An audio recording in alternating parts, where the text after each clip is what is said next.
Muito bem, já de volta hoje conversando com a doutora Thalita Arbi Santos. Nome difícil, mas depois que você acostuma, fica até fácil, né? E ela é advogada e especialista em direito previdenciário e do trabalho. E estava nos explicando sobre buraco negro. Todo mundo conhece esse termo, né? Vamos ver na Previdência o que significa. Então, a questão do buraco negro, ela foi bem emblemática, porque ela chegou ao STF e foi feito um acordo com o INSS. Eles procuraram vários segurados para estar pagando o valor correto, mas eles fizeram alguns cálculos equivocados nesse meio do caminho. Então, quando a gente tem um cliente que se encaixa nesse quadro do buraco negro, primeiro a gente tem que ver se foi feita a correção, porque o INSS, apesar de ter sido divulgada essa questão, não alcança todo mundo, né? Perfeito. Então, a gente pede o cálculo para ver se foi feito essa correção.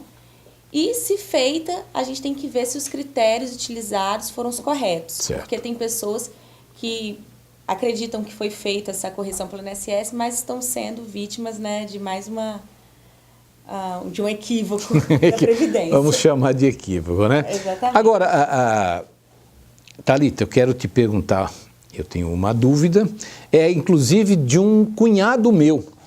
Vamos lá. Ele se aposentou há muitos anos, na época de Jarbas Passarinho ainda, quando era ministro, e já se falava em reforma da Previdência, isso há uns 30 anos já e tal. E eu disse assim a ele, à época, não precisa ter medo, não vai ser uma coisa de imediato. Toda reforma não pode mexer no direito adquirido. Então eu falei, você não se preocupe, o direito que é seu hoje vai ser sempre. Ninguém vai mexer naquilo que já é seu. Mas ele com medo, sem conhecimento, na época eu não era advogado, então ficou uma coisa o dito pelo não dito, e ele se aposentou com medo, eram 30 anos à época, e ele se aposentou com 27 anos de trabalho. Então se aposentou, acho que com 80% da aposentadoria que seria real. Mas aí ele continuou trabalhando, porque ele era muito novo, muito jovem, e o tempo foi, e ele continuou pagando INSS. Aposentado, mas trabalhando, registrado e recolhendo INSS. Quando surgiu o assunto desaposentação para se reaposentar, quer dizer, para você fazer um cálculo, você teria que sair da aposentadoria para ser reinserido novamente, corrigido, né? Então foi assim. A ideia minha, que eu já estava estudando direito, eu falei, puxa vida, é uma discussão boa. Por quê? Ele se aposentou, mas com 27 anos. Eram 30, faltavam 3 anos para ter 100% da aposentadoria. Aí eu falei, bom, eu acho que vai ser tranquilo. Ele recolheu mais de 10 anos e ele só precisava de 3. Seria correto ele pedir isso aí no INSS ou não? Então, na verdade, o cenário que o doutor apresentou, hoje em dia ele tem sido muito tratado nessa reaposentação. Ah, tá, certo. O que seria essa reaposentação?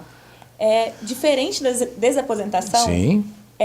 Nesse caso, o segurado ele cancela totalmente a aposentadoria. Isso mesmo. E utiliza toda aquela contribuição e o tempo realizado após essa aposentadoria para se aposentar de uma forma mais benéfica. Isso, pelas contribuições. Pelas contribuições. Certo. Voltando àquele exemplo anterior, sim, a mulher começa a trabalhar com 18 anos. Aos 18 anos, isso. Depois de 30 anos de contribuição, ela aposenta por tempo de contribuição. Mas se aposentou moça. Isso, 48 anos, né, nesse exemplo. Isso. E o fator foi prejudicial. Perfeito.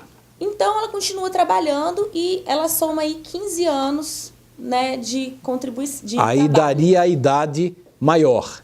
Isso, seria a idade e 180 contribuições necessárias. Perfeito. Para ela poder se aposentar agora por idade, sim, que é mais benéfica do que a aposentadoria anterior. E o que acontece? Nesse caso, a reaposentação, ela cancela totalmente aquela aposentadoria anterior. Para entrar numa nova. Numa nova. E utilizando só os critérios após aquela primeira aposentadoria. Perfeito. Esquece tudo que foi feito dos 18 anos aos 48. Sim. E vai só se considerar desse período para frente. É aceito hoje em dia isso aí? Está sendo muito aceito. É mesmo? Isso. Os tribunais, eles estão entendendo que essa é uma forma até de superar a crítica que o STF fez, certo. porque você não está falando de recalcular, você está falando de cancelar, renunciar totalmente uma aposentadoria. E pedir outra.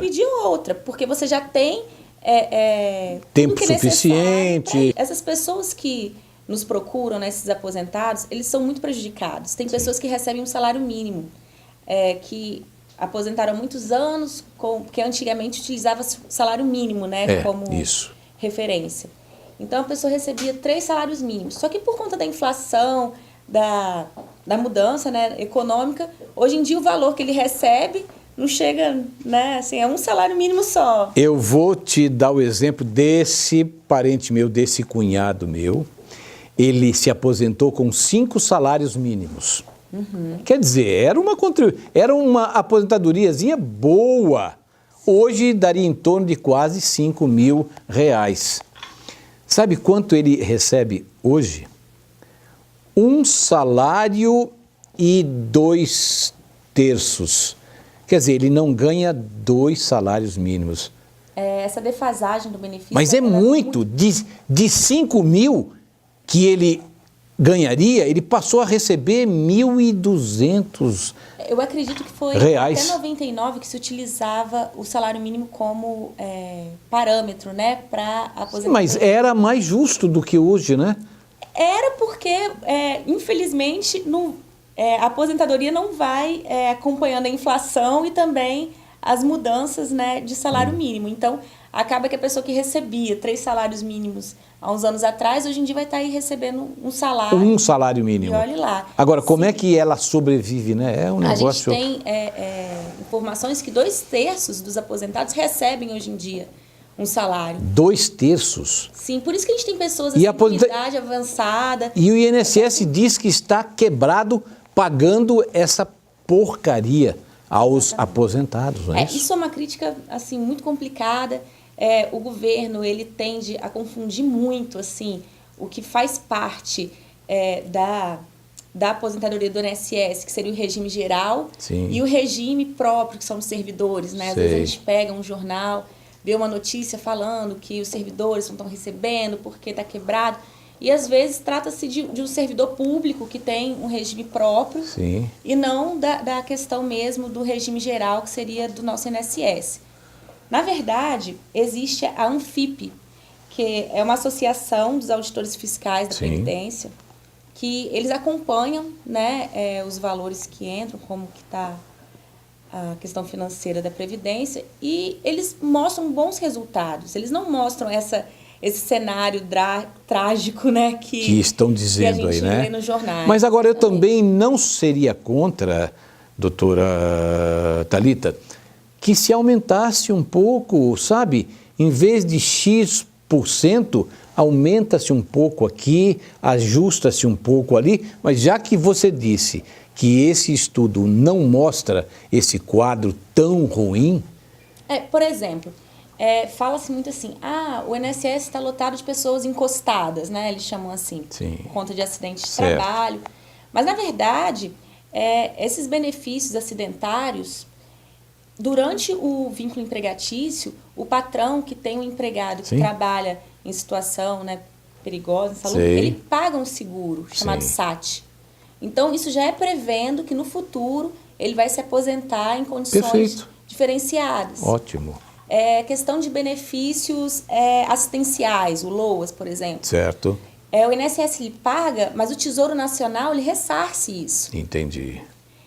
Na minha opinião, o ponto-chave disso aí está na questão da desvinculação das receitas da União. Porque é uma previsão de que a União ela pode, sem grandes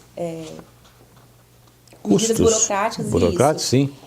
livremente usar 20% dos tributos federais. Perfeito. E a gente tem notícias assim, que 90% disso vem do INSS. Eu entendi. Agora, você... Então, assim, a gente tem uma crise. O INSS ele foi implantado vendo uma pirâmide Sim. que hoje em dia já não existe mais, as pessoas estão vivendo mais, estão tendo menos filhos. Isso existe, mas não é esse cenário tão drástico que estão pintando aí, né? Exatamente. Agora, uma reforma justa seria primordial, não é isso?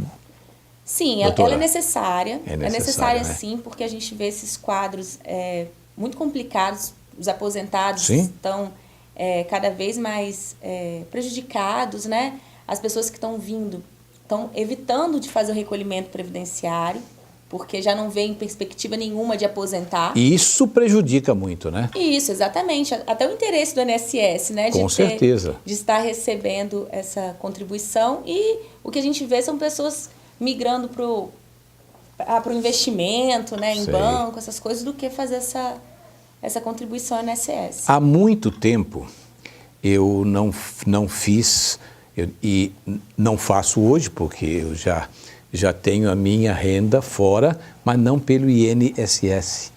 Porque eu, vendo esse caso do meu cunhado, eu mudei de rumo.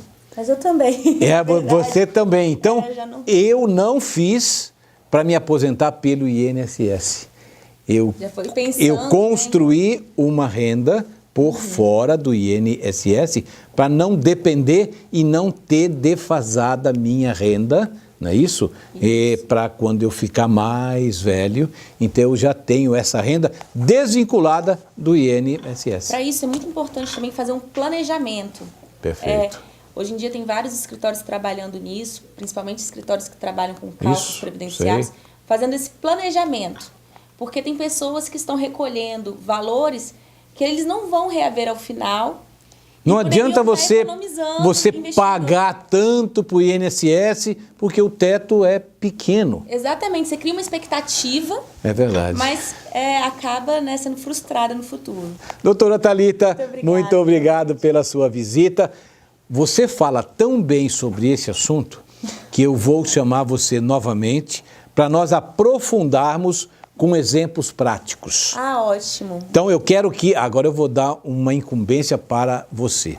Você vai pegar alguns casos práticos e vai marcar o dia que você pode voltar e nós vamos passar isso para o telespectador. Com muito prazer. Tá bom? Muito desse assunto. Doutora Thalita, muito obrigado e sucesso, viu?